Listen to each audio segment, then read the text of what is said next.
जय श्री राम दोस्तों। कच्चा कलवा मसान क्या होता है?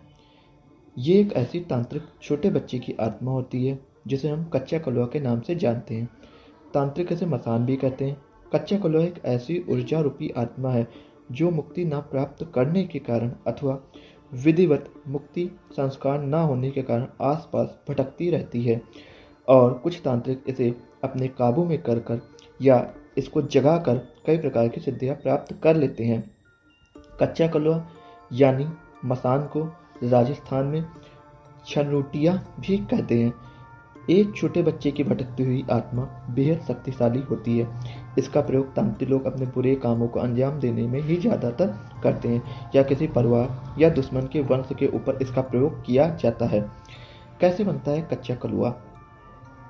कच्चा कलवा एक ऐसी आत्मा है जिनका अंतिम संस्कार विधिवत तरीके से ना किया गया, तब वे खुद ब खुद ऊर्जा का रूप ले लेते हैं। इनके पास खतरनाक शक्तियाँ होती हैं। ये बड़े से बड़े काम को अंजाम दे सकते हैं। इनकी शक्तियाँ चरम पर हो जाती हैं, इसलिए इन पर काबू भी करना बहुत ही कठिन होता है। कच्चा कलवा बहुत ही नटखट छोटे बच्चे की आत्मा होती है।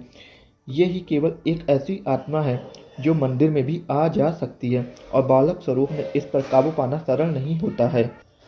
गर्भ में पलने वाला बच्चा अगर जन्म के दौरान मर जाए या बच्चा जिसकी उम्र 9 साल से कम हो, मरने पर उसका दाह संस्कार अच्छी प्रकार ना किया गया हो, वही आत्मा कच्चा कलवा बनती है।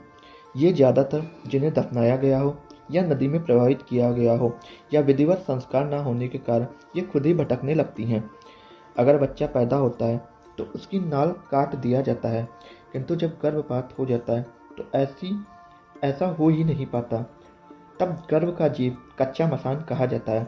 वह माया से जुड़कर रह जाता है, जो कि उस जीव को अजेय बना देता है, जिसको आप इत्तेल्ड जीत नहीं सकते।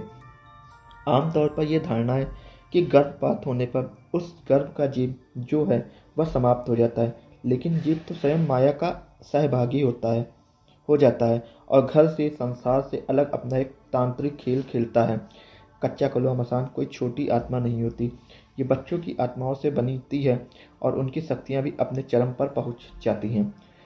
कच्चा कलवा मसान की मुक्ति इनके माता पिता ही करवा सकते हैं, क्योंकि ये छोटे बालक की ऊर्जा होती है, इसलिए ये बहुत ही अधिक शैतानी करते हैं और अपने शिकार को खेल खेल में ही मार भी डालते हैं।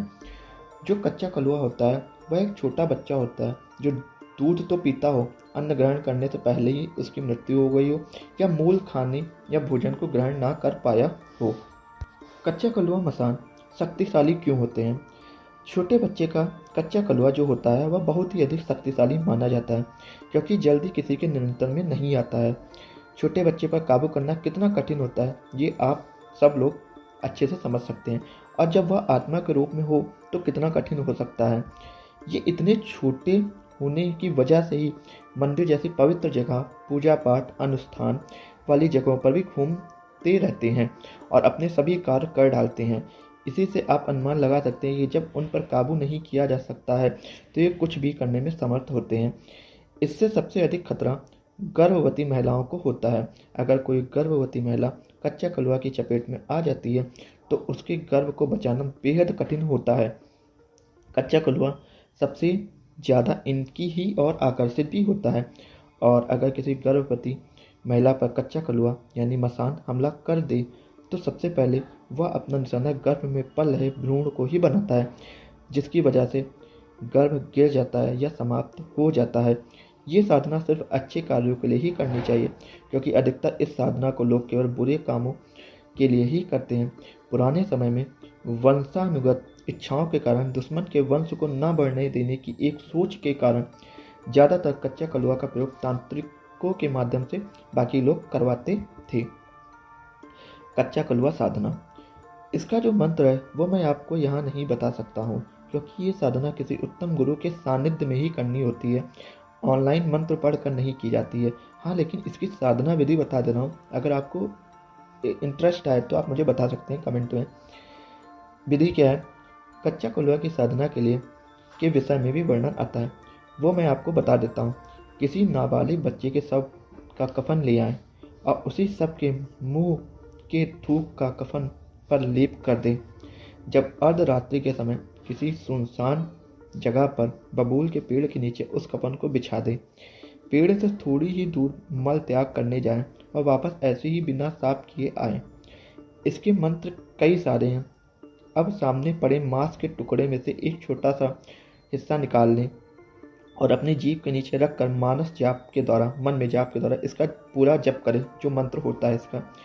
जब जप पूरा होने के बाद मांस के टुकड़े को मुंह से बाहर निकाल लें और मस्तिष्क पर लगाकर उसे वहीं छोड़ दें और कफन को लेकर घर लौट आएं। इसी प्रकार ये 11 दिन आपको साधना करनी होती है। साधना में जब करते करते लिए जाते वक्त लौटते समय पीछे मुड़कर बिल्कुल ना देखें, ना ही किसी के सवाल ये जवाब को दे।